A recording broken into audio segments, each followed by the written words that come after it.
wabarakatuh. Bismillahirrahmanirrahim. Alhamdulillahirabbil alamin wassalatu wassalamu ala asyrafil anbiya wal mursalin sayyidina Muhammadin wa ala alihi washabihi ajmain. Subhanaka la ilma lana illa ma 'allamtana innaka antal alimul hakim. Rabbi shrah li sadri wa yassir amri wa hlul 'uqdatam min lisani yafqahu qawli. Sadaqallahu azim. Yang mulia kenyataan kuasa surah muslimin dan muslimat dan Allah sekalian. Syukur kita kepada Allah Ta'ala yang zempah kena dapat kita salat berjemaah dan insyaAllah menyambung kuliah kita. Mudah-mudahan ilmu yang kita belajar itu dapat kita gunakan sebagai alat untuk mengabdikan diri kepada Allah Subhanahu Wa Ta'ala. Kita masih lagi bicara dalam 4 fasal muqaddimah salat ya.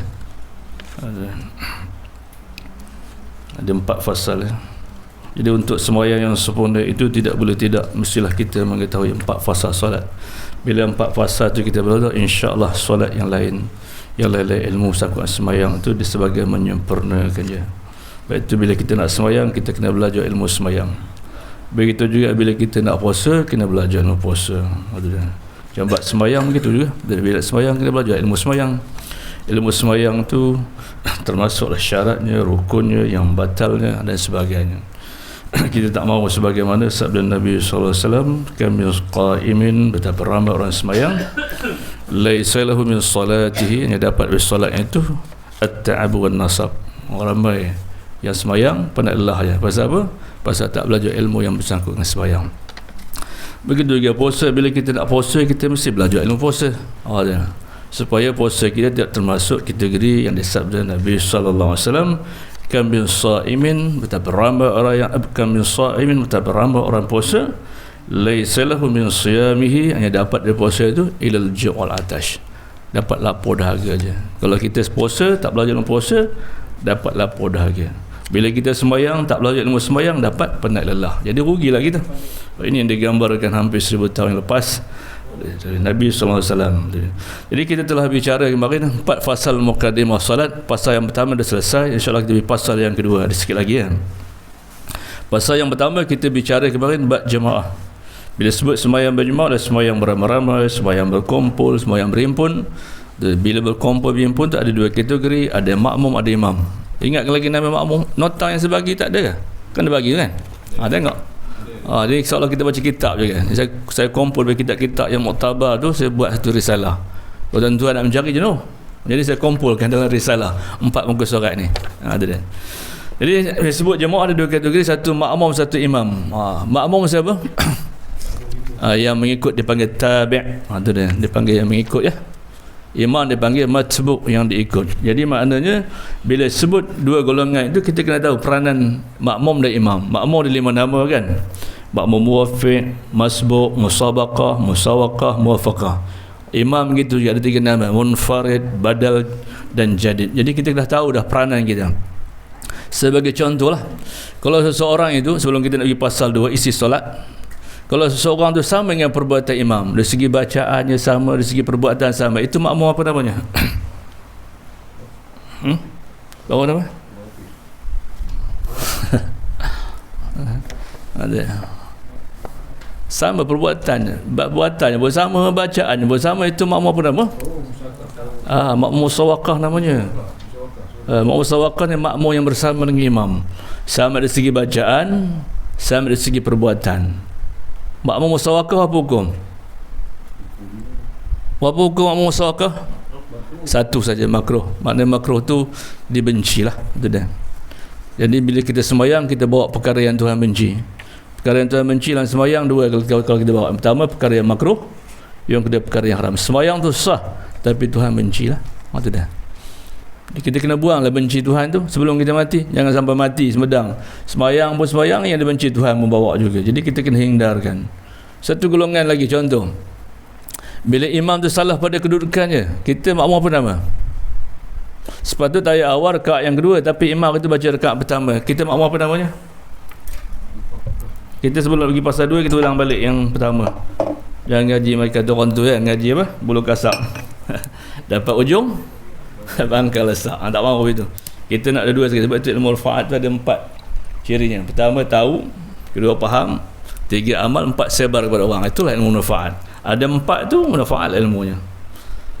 Kalau imam salah kedudukan, dia panggil makmum apa? Patut ayat awal rakaat pertama tapi imam baca rakaat kedua.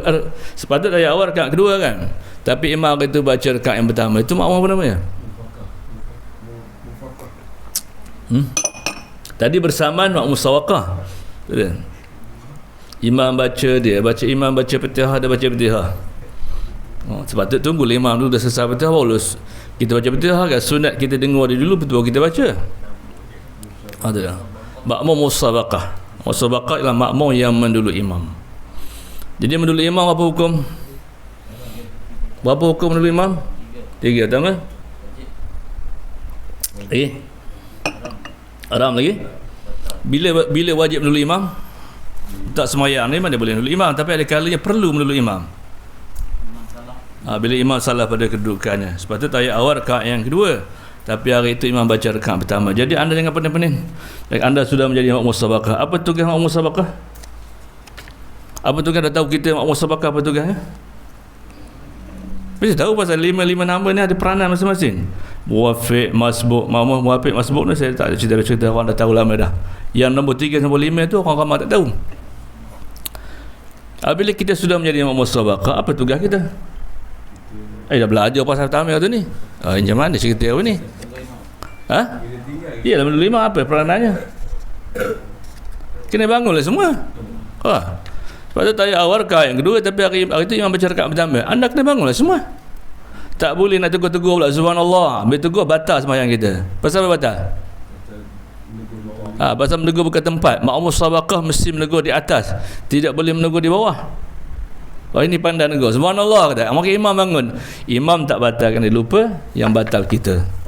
Pasal kita musabaqah peranannya mesti menegur di atas, tidak boleh menegur di bawah. Kalau menegur di bawah batal. Ada salah seorang menegur kesilapan imam tu, subhanallah dan sebagainya. Ini menegur pun kena niat zikir juga. Kalau niat zikir batal. Ada dia. Macam kita menegur imam tu, macam kita jadi imam dulu lah. Lepas tu sebut dalam kitab apa tu, Fathul Mu'in, kalau tak silap saya. Nak jadi imam ni, kalau ada kitab Fathul Mu'in ke apa, saya lupa dah.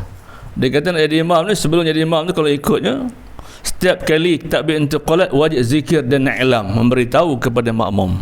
Setiap rakaat, setiap kali takbir intiqalat niat zikir, niat i'lam, beritahu. Jadi ulama fiqh bincang untuk mengelak masalah bagi orang awam, niat sekaligus.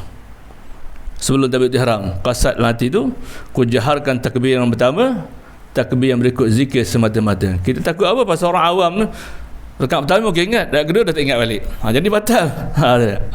Jadi untuk mengelak batal, niat sekaligus sebelum takbir ihram tu. Ku jaharkan takbir yang pertama iaitu takbir ihram, takbir yang berikutnya zikir semata-mata. Zikir yang berikut mana? Takbir intiqalat tu. Lepas tu jalannya lah. Bentak setiap kali pindah rukun takbir intiqalat tu wajib zikir dan i'lam. Rujuk kitab Majmu', lagi kitab apa? Khatib Syarbaini. Semua memang kata kitab-kitab besar demikian. Jadi yang batal tu siapa? Imam. Makmum dia tak batal. Pasal makmum yakin imam tahu. Tapi kalau makmum yakin imam tak tahu, makmum membatal. Pasal makmum tidak dianggap cuai. Dia rasa tahu imam tu dah tahu. Tapi kalau tahu imam tak tahu, maka imam membatal sembahyangnya, makmum membatal sembahyangnya. Sebab tu kena belajar. Kemudian yang kelima, makmum muwafaqah. Saya makmum muwafaqah, makmum yang menanti selesai rukuk imam. Selesai rukuk imam baru rukun dia. Itulah makmum paling cantik. Ada dia. Ya.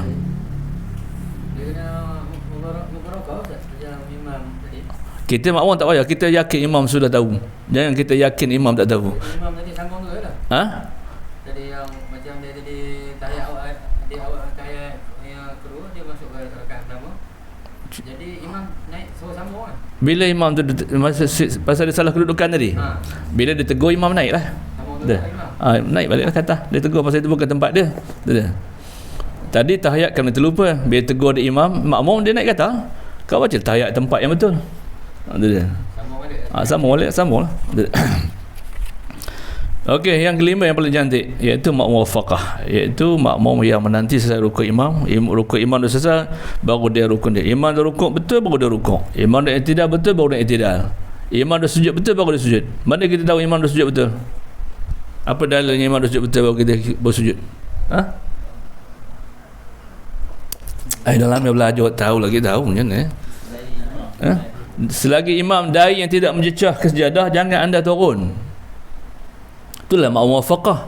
Tapi kalau imam belum mencecah dari sejadah, itu ke makmum muwafaqah, itu makmum apa?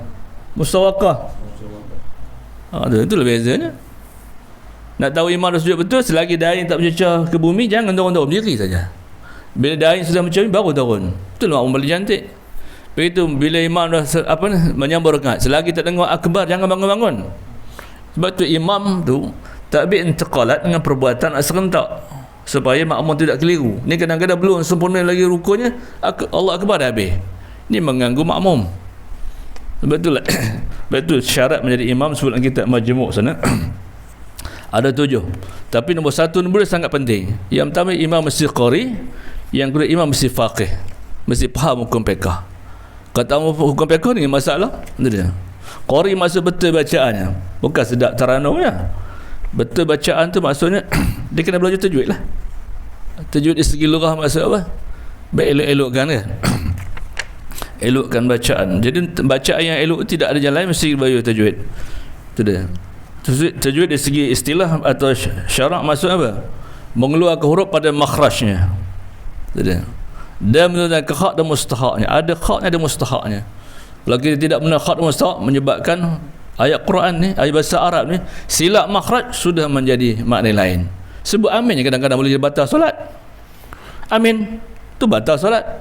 Kalau pendek kedua-duanya, amin maksudnya apa? Amin.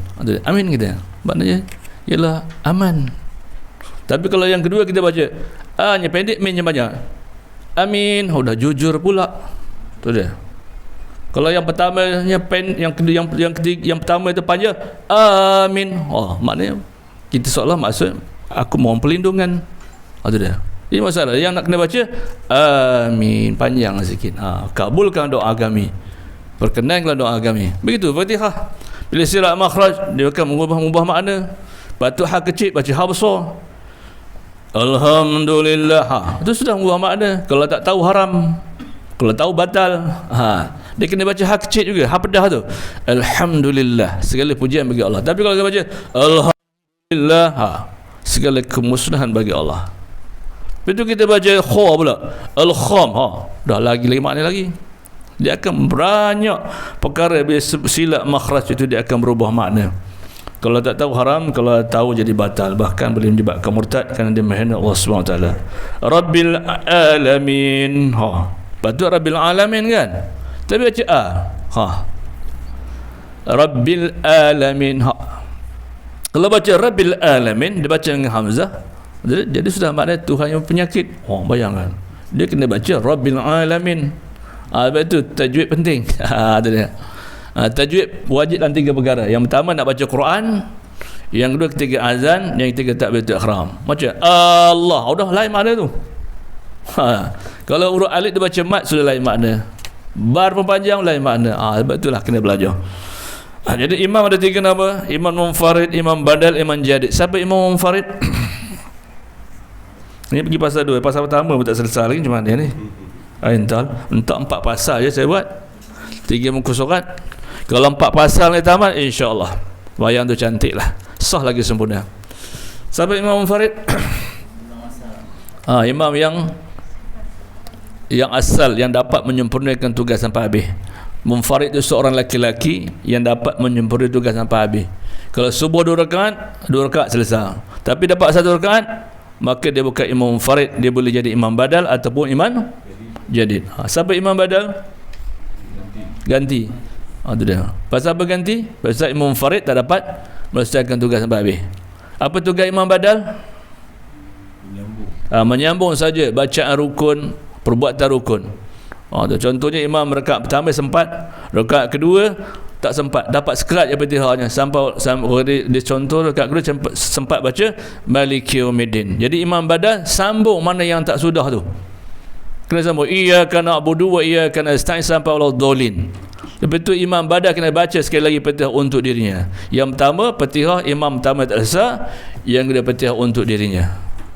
Tapi kalau imam nombor 2 tadi dia tak sambung, dia baca bismillah balik, itu imam jadi imam baru. Bila imam baru kesan kepada makmum. Kalau makmum tidak niat makmum, maka sembahyang makmum batal hukumnya. Kerana menyatakan makmum hukumnya wajib, menyatakan imam hukumnya sunat. Pasal apa wajib? Pasal ini imam baru. Pasal apa yang baru? Dia tidak menyambung tugas imam yang pertama. Sebab itu kesan pada makmum. Sebab itulah bila kita belajar, imam dan makmum kedua kena ada. Entak sasaran tak sampah. Kita ingat sah, apa batal. Okay, kita pergi pasal lagu isi solat. Bila sebut isi solat, mesti ada 3 perkara dalamnya: syarat, rukun dan sunat. Ini yang kita bawa sepanjang solat kita, daripada takbiratul ihram sampai habis. Tinggal syarat batal, tinggal rukun batal, tinggal sunat tak batal, tapi tak sempurna. Sedia elok bawa 3-3 sekali. Ada dia. Yang pertama syarat. Apa makna syarat? Entah ulang kali entah. Tak jalan ni pasal 2 ni. Pasal pertama yang tak jalan ni. Mana syarat? Pering pada buat nota. Otak kita kan magnet, sebab tu kena buat catatan. Kalau magnet dia ingat. Mana syarat? Sesuatu yang mesti ada dan ia bukan daripada sebagian pada sesuatu. Itu mana syarat? Itu dia. Contoh, bila kita nak sembahyang, syarat mesti ada wuduk. Tapi wuduk tu bukan syarat. Tapi bila nak sembahyang, dia kena ada wuduk. Rukun. Sesuatu yang mesti ada dan ia sebahagian daripada sesuatu. Contoh Fatihah. Fatihah tu rukun dan Fatihah tu sebahagian daripada ibadat solat. Itu kena tahu lah. Dulu kita telah menceritakan pas iaitu isi solat yang pertama syarat. Baru had nombor 1 nombor 2 kan. Ini kita pergi yang ketiga pula. Syarat, bila sebut sembahyang ada 4 syarat. Ada syarat wajib, ada syarat sah, ada syarat tiap rukun dan syarat qabul. Syarat wajib dia apa? Balik tuan-tuan tengok, dah bukan banyak, 4 muka surat je. Kelas minggu bulan lepas dengan sekarang patut dah letak otak dah ni. Berapa syarat wajib? 4. Syarat sah berapa? Tengok nota sebelah muka surat apa tu? Muka surat 2 tu. Dan nota tu. Syarat wajib 4 kata, muka surat 3 je. Muka surat 4, 1 2 3 4. Layar yang terakhir. Syarat sah 8. Okey. Kemudian kita pergi syarat tiap-tiap rukun. Tiap-tiap rukun pun ada syaratnya. Rukun yang pertama sembahyang apa? Niat, contoh ya. Berapa syarat niat? Macam mana kita nak sembahyang? Habis tu kita tersual ramai yang sembahyang hanya dapat at-ta'abu wan nasab. Penat lelah je, hari-hari ngulang masjid, hari-hari ngulang surau, hari sembahyang, tapi dapat penat lelah. Pasal tak belajar ilmu sabuk sembahyang. Dia kena belajar, sebab itu menuntut ilmu tu wajib. Bila sebut wajib, tak boleh tidak kena tahu. Ada ma yusab, kalau wajib di segi syarak maksud ma yusabu ala fi'lihi wa yu'aqabu ala tarkihi. Wajib belajar tu. Sesuatu apa? Diberi pahala kepada orang yang belajar, orang yang tahu, dan disiksa atau diazab bagi orang tak tahu. Itu makna wajib. Sudah. Betul, kita kena belajar. Contoh kita ambil satu, rukun sembahyang, rukun tu ada 3 belah, kita ambil satu lah. Contohnya bila sebut niat, syarat niat tu ada 3. Kalau sembahyang seorang, syarat niat mesti ada 3. Ini syarat tiap rukun lah. Itu bahagian ketiga. Kalau sembahyang berjemaah, syarat niat mesti ada apa?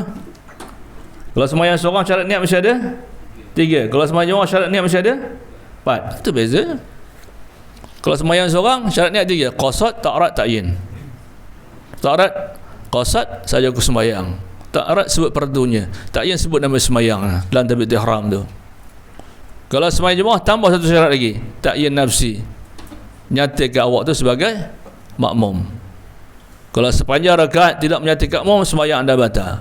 Tetapi menyatakan imam dan makmum boleh lepas takbiratul ihram, kecuali dalam 2 sembahyang yang tidak boleh dalam takbiratul ihram. Pertama sembahyang Jumaat, satu lagi sembahyang muaddah. Sembahyang muaddah mesti menyatakan imam dan makmum dalam takbiratul ihram. Apa sembahyang muaddah ni? Nak belajar nanti aku tak ingat lagi.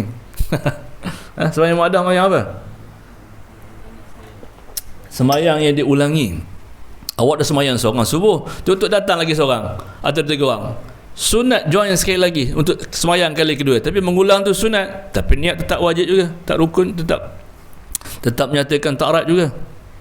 Jadi bila kita dilantik menjadi imam, sembahyang muaddah wajib menyatakan imam.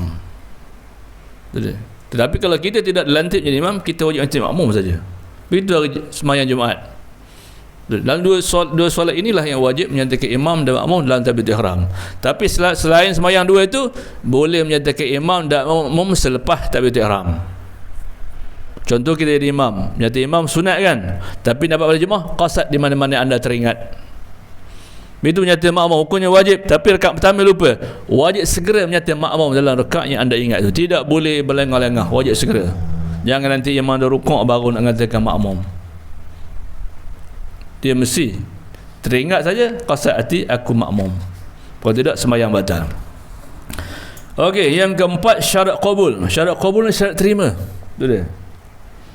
Syarat qabul tu syarat terima ibadat tu, sama ada sembahyang ke puasa ke sebagainya, dia mesti ada dua. Yang pertama apa? Nak bagi terima sah ibadat tu syarat mesti ada dua. Pertama apa?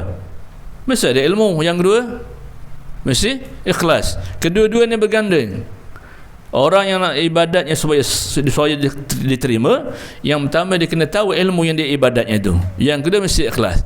Keduanya mesti berganding-ganding. Awak ikhlas je, ilmu tak ada, tak boleh. Dia mesti berganding-ganding. Awak ilmu ada tapi ikhlas korang, tak boleh. Dia mesti dia bergandingan kedua-duanya. Itu syarat qabul. Okey, rukun. Isi yang kedua rukun. Ada dah. Rukun 13. Paling minimanya 13. Ada dah. Kemudian dia akan berkurang mengikut keuzuran. Korang lagi. Ada dah. Dan sunat dalam pekerjaan sembahyang ada 3. Dia tanya orang, berapa sunat-sunat pekerjaan sembahyang? Dengar dulu soalan dulu, jangan main bantah aja. 2 katanya. Itu main bantah. Dia tanya berapa sunat-sunat dalam pekerjaan sembahyang? Sunat-sunat pekerjaan sembahyang ada 3. Yang pertama sunat dahulu sembahyang ada sunatnya. Yang kedua sunat dalam sembahyang, dan sembahyang pun ada sunatnya. Yang ketiga sunat selepas sembahyang. Kita bawa ketiga-tiganya. Baru dia kata seorang tu faqih, faham. Betul dia. Betul fiqh maksud faham. Betul dia. Betul fiqh dari segi lughah, al-fahmu faham. Betul dia. Segi syarak, segi istilah fiqh maksudnya apa? Al-ilmu bil ahkam asy-syar'iyyah al-amaliyah al-muqtasabu min adillatiha at-tafsiliyah. Itu makna fiqh dari segi syarak. Ilmu hukum hakam, ilmu hukum syarak yang bersifat perbuatan atau amalan. Itu dia ambil daripada dalil yang terperinci, bukan ulama bab kira je. Dia ambil dari terperinci daripada Quran, dari hadis, ijma' dan qiyas. Lalu terhasil hukum itu. Jadi sunat-sunat dalam pekerjaan sembahyang ada 3. Sunat dahulu ada 2. Sunat dahulu ada 2. Pertama apa? Azan dan qamat. Sebelum kita nak sembahyang tu sunat lakukan 2 perkara, azan dan qamat. Ada dia. Saya temu duga imam tarawih dekat Masjid Bandayung. Saya kata mikir minta apa? Bilal. Apa makna Bilal? Jadi kita kena tahu lah, bila kita minta Bilal, kita tahu apa makna Bilal. Bila kita minta imam, kita tahu apa makna imam, baru dapat menjalankan tugas tu. Ada dia. Apa makna Bilal? Bilal tu nama sahabat, tapi sudah menjadi di Nusantara sebut Bilal tu ke azan lah kan. Apa makna Bilal? Seseorang yang dilantik apa? Menyuara melaung ke azan ketika jangan sebelum masuk waktu dulu, belum masuk zuhur lah azan. Pukul 12 ada azan. Tapi rasa kalau azan pukul 12 ramai orang datang. Pasal orang pelik. Kamu kan belum masuk waktu? Kamu gila ke? Kita tanya dia, siapa yang gila? Aku gila, kamu gila. Bila aku azan masuk waktu, kamu tak datang. Belum masuk waktu, kamu datang, siapa gila? Citra azan pukul 12.30, ramai datang. Bila masuk waktu, ada 45 orang di masjid dan sebagainya. Kita nak tanya, dia kata gila ke dia? Kita gila ke dia gila? Tentu dia kata kita gila, sebenarnya dia yang gila.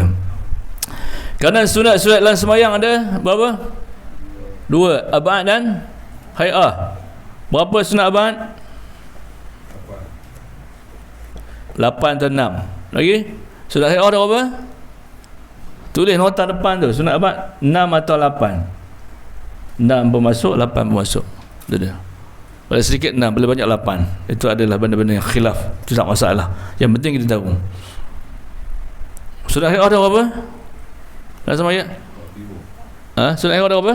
45. Sebut dalam kitab Risalah Al-Jami'ah tu 40. Sebahagian kitab dia kata dia 45. Sunat haid yang ke-45 apa dia? Ketika beri salam. Alaikum tengah, warah baru pusing. Fil alami innaka hamidum majid. Assalamualaikum warahmatullah. Tu balik. Alaikum tengah balik. Kunti sekejap sekali subhanallah. Salam, contoh tadi fil alami innaka hamidum majid. Assalamualaikum warahmatullah. Assalamualaikum warahmatullah. Berhenti. Alaikum di tengah. Warah baru pusing. Jangan kita fil alamin innaka hamidum majid. Assalamualaikum warahmatullahi. Assalamualaikum warahmatullahi. Itu salam yang tak berbayar namanya. Segala amal yang kita buat Tuhan bayar, biasa Tuhan akan bayar di akhirat nanti. Mengelin tu sunnah ya. Tapi kalau kita penyegan sangat tak bayar, tak apa. Fil alamin innaka hamidum majid. Assalamualaikum warahmatullahi. Kalau ngelin pun tak berbayar apa. Ngelin ibadat ni bukan buat saja. Khai'ah tu akan dibayar, abad tu akan dibayar. Tu dia. Jadi bagi salam tu dapat sunnah khai'ah ke-45 par 45 ketika memberi salam. Kum di tengah ya. Fil alami innaka hamidum majid. Assalamualaikum warahmatullah. Assalamualaikum warahmatullah. Warah baru pusing. Berhenti kum tu sekadar subhanallah. Ada dia. Jangan terus pusing saja. Setengah tu tambah lagi, ngangguk lagi, ngamak dah selesai lah kot. Okey, yang ketiga sunat lepas sembahyang. Ini sebut dalam kitab Bughyatul Tulab sana. Syeduk Fatani dia kata sunat dilakukan lepas sembahyang dua perkara. Yang pertama apa? Zikir, yang kedua doa. Tulis nota sikit. Sunat lepas sembahyang tu dua. Buat anak panah. Macam ni.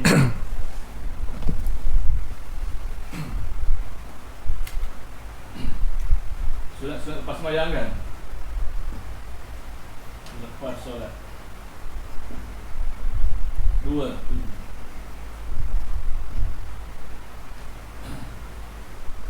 Pertama tadi apa? Zikir. Dua. Doa. Baik itu. Itu tadi. Sunat dua sembahyang. Azan dan baik supaya mudah.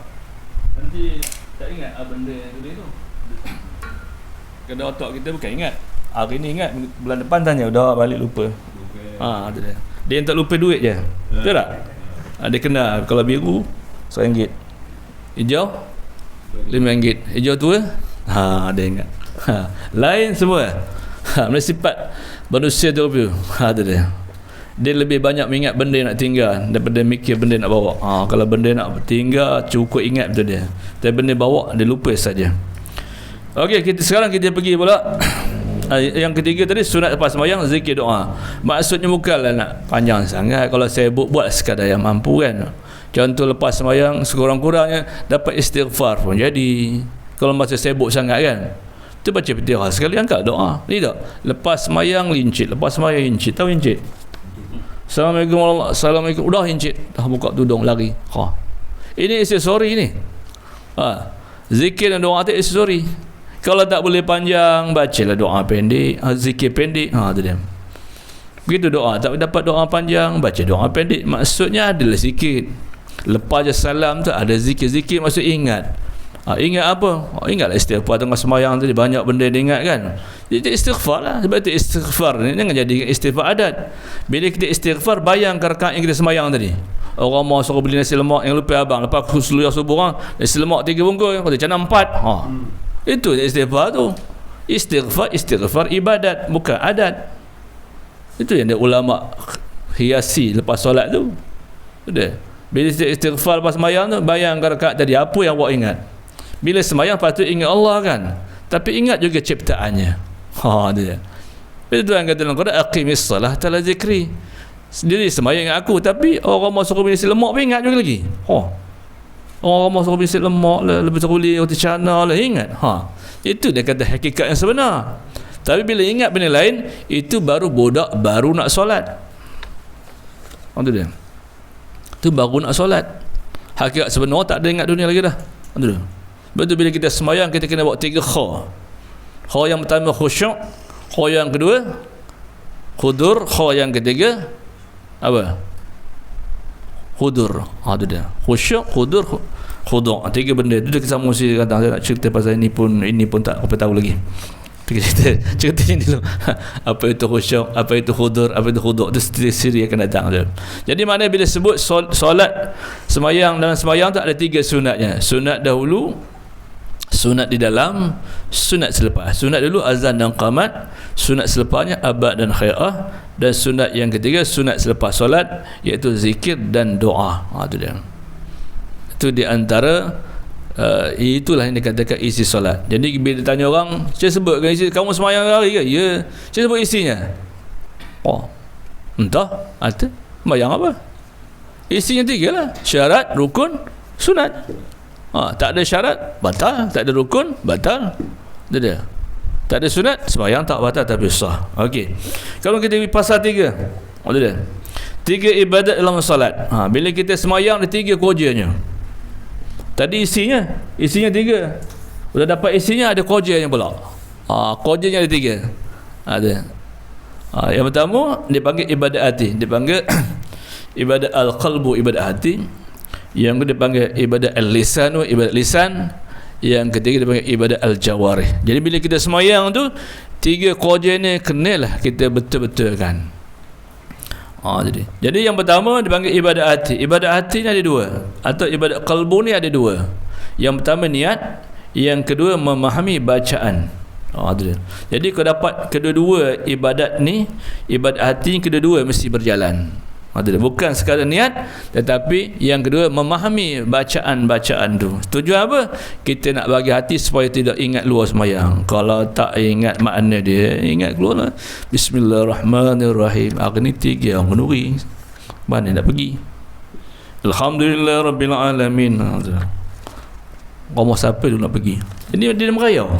Kita nak bagi jasad kerja menyembah Allah, hati pun kerja menyembah Allah. Jadi tak boleh tidak, kena bagi 2 peranan ini.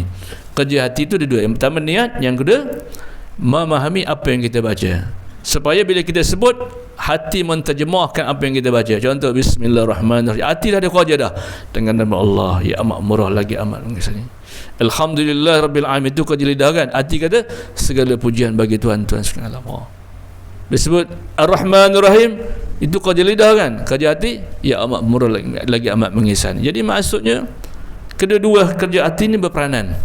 Kalau tidak, satu saja. Semayang tu sah tapi tak sempurna. Yang paling sempurna niat dan membaca, itulah yang paling sempurna sekali.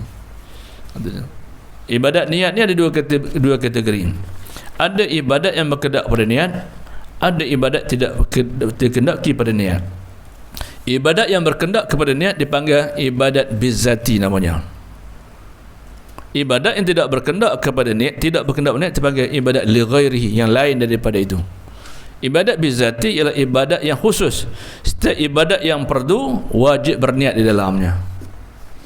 Kalau benda yang tidak fardu, maka tidak wajib berniat di dalamnya. Jadi ibadat yang berkendak niat dipanggil ibadat bizzati. Contoh nak semayang, mesti ada niat, aku semayang fardu zuhur dan sebagainya. Ada ibadat tidak berkendak niat, seperti ibadat yang tidak khusus, seperti lepas makan basuh tangan. Ada payah nak niat? Saja aku basuh tangan lepas makan, tak payah. Atau umpama kita keluar nampak ada sampah, saja aku nyapu sampah, tak payah. Pasal memang disuruh. Itu dia. Jadi ibadat bizzati dia wajib niat. Ibadat yang li ghairihi tidak berkendak niat, selain pada ibadat khusus. Jadi mana ibadat yang pertama yang perlu kita lakukan semayang dipanggil ibadat hati. Ibadat hati ada 2. Yang pertama niat, yang kedua memahami bacaan. Kemudian ibadat yang kedua dalam semayang yang perlu kita kerjakan, ibadat lidah, dipanggil ibadat al-lisanu. Ibadat lidah ni ada 2 kerja dia. Yang pertama ada bunyi, yang kedua bunyi mesti mengikut tajwid. Itu dia. Kerja yang kedua semayang dipanggil ibadat lidah. Ibadat lidah 2. Pertama, bunyi-bunyi yang rukun mesti wajib dengar oleh telinga sendiri. Kalau telinga sendiri tak mendengar, maka tak sah ibadat itu. Macam Fatihah bacaan hati ya, dah habis. Tanpa dibunyikan, dia mesti dibunyi. Bunyi itu wajib diri telinga sendiri mendengar. Kalau telinga sendiri tidak mendengar, maka tidak sah. Jika semayang seorang, wajib dengar diri telinga sendiri. Tapi kalau jadi imam, wajib dengar diri sendiri dan sunat dikuat kepada orang lain supaya makmum dapat tahu imam ni dia buat apa. Tu dia. Kalau tidak, takut makmum dia celaru, imam ni dah baca betul, tidak ke? Tu dia. Begitu takbir ihram tu wajib berbunyi. Apa benda bacaan yang rukun wajib mesti ada bunyi. Dan bunyi mesti dengar diri sendiri, telinga sendiri. Tapi kalau telinga sendiri tak dengar, maka tak sah ibadat yang kedua itu. Yang kedua, bunyi mesti ikut tajwid. Pasal kalau tak ikut tajwid, dia akan berubah makna yang begitu ketara. Betul dia? Dia mesti ikut tajwid. Betul dia? Tajwid tadi maknanya apa? Mengelok-elokkan. Ya. Betul dia? Apa yang elok? Bacaan tu. Jadi bacaan tak boleh elok kecuali kita baca tajwid. Betul, tajwid dari segi istilah maksudnya ialah mengeluarkan huruf pada makhraj dia. Tempat keluar huruf tak ada makhraj. Bila keluar huruf tanpa makhraj dia sudah akan berbeza makna-makna yang lain. Dia. Jadi kalau kita tahu, jadi batal solat tu. Kalau tak tahu, haram. Tekan sampai mati. Sebab tu kuliah kita lebih menumpukan klinik solat. Nak merawat solat yang sakit. Kita jangan bagi solat kita sakit. Kalau sakit punya badan, kalau sakit kena pergilah cepat. Pergi hospital, pergi klinik sebagai rawat cepat. Begitu solat. Kalau solat sakit, kita nak rawat dengan belajar ni. Kalau tidak, tak dirawat, solat kita sampai mati sakit.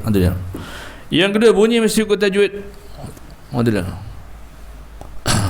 Mesti belajar tajwid. Kerana dengan belajar tajwid tu kita dapat mengetahui makhraj huruf. Itu dia. Kalau patut a lah, kalau a lah, ini tak jadi jadi masalah. Jadi bila kita silap sebut macam sebut contoh dalam Fatihah lah. Sepatut baca habadah alham tapi baca alham. Patut rabbil alamin tapi rabbil alamin. Jadi masalah. Dia boleh membawa kesan kepada sama ada batal ataupun tak sempurna sembahyang itu. Jadi tajwid wajib dalam 3 perkara. Nak baca Quran pun kena tajwid. Bila sebut tajwid tu mestilah kita akan menunaikan haknya dan mustahak. Biasanya dalam baca Quran ni banyak orang yang tidak menunaikan hak dan mustahaknya. Masa bila? Ketika mewakaf kalimah. Sepatut bila mewakafkan ayat, huruf yang sebelum dan selepas mesti dikhazab kedua-duanya.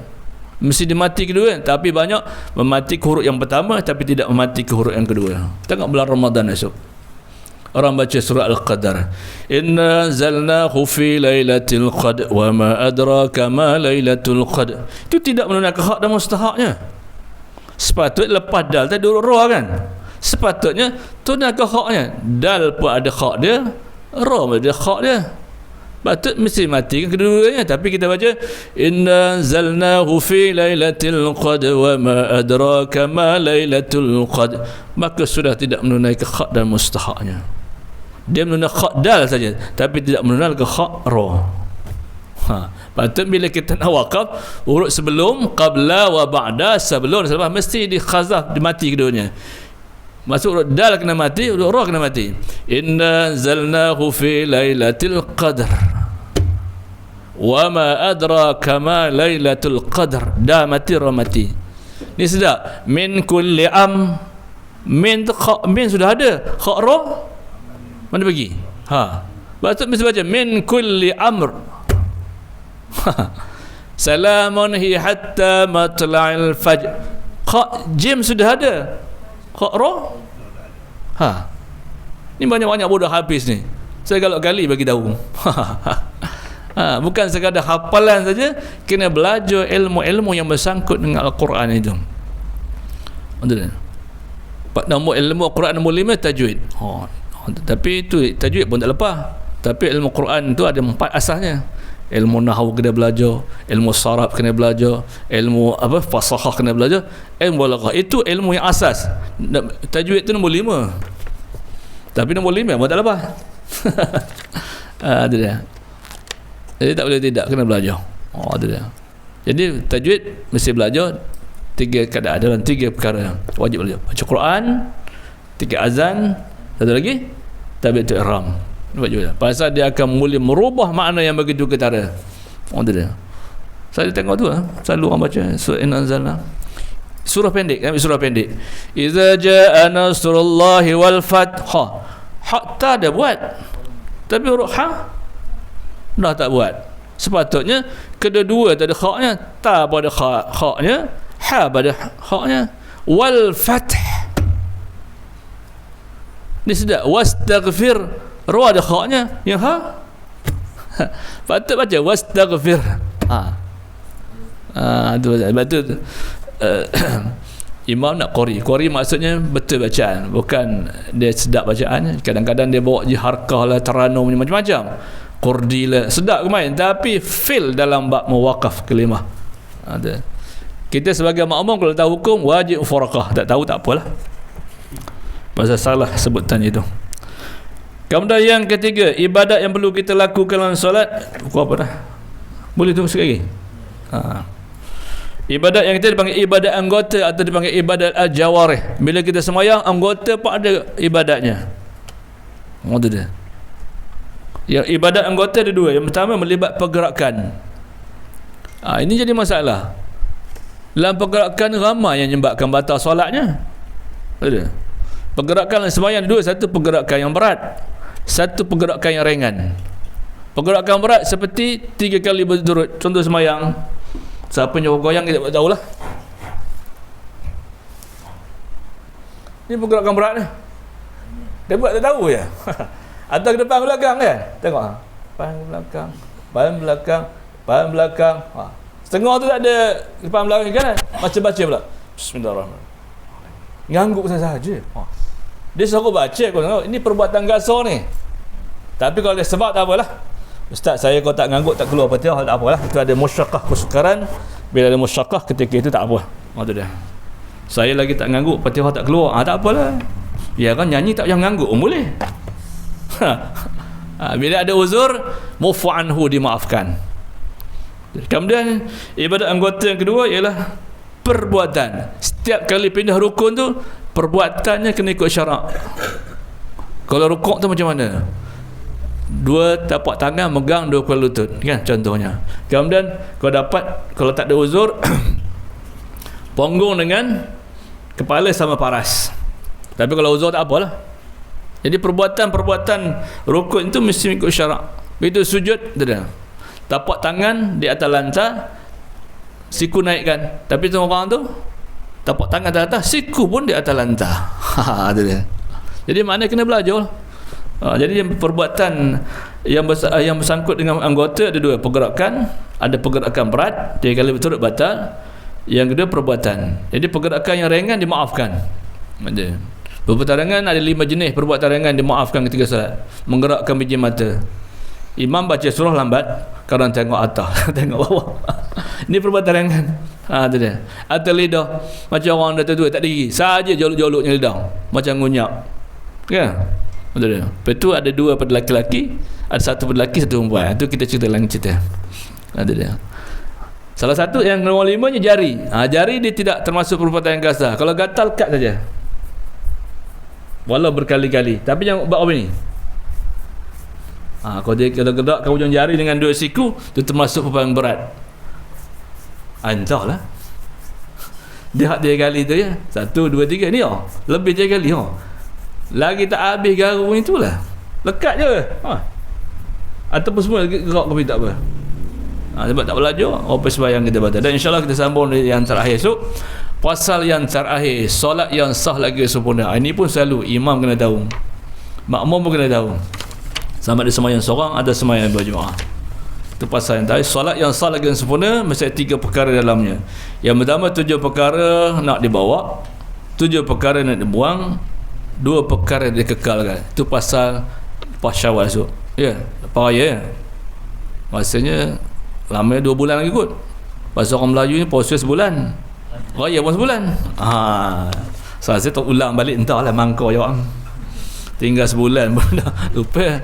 Jadi cukup sekadar itu. InsyaAllah kita sambung di seri akan datang. Bismillahirrahmanirrahim. Alhamdulillahirabbil alamin wassalatu wassalamu ala asyrafil anbiya wal mursalin sayyidina Muhammad wa ala alihi washabihi ajmain. Allahumma rzuqna ya rabbana fahman nabiyyin wa hifdzar mursalin wa hal malaikatil muqarrabin fi afi arhamar rahimin. Sallallahu alaihi sayyidina Muhammad wa ala alihi washabihi wasallam. Alhamdulillahirabbil alamin wallahu alam.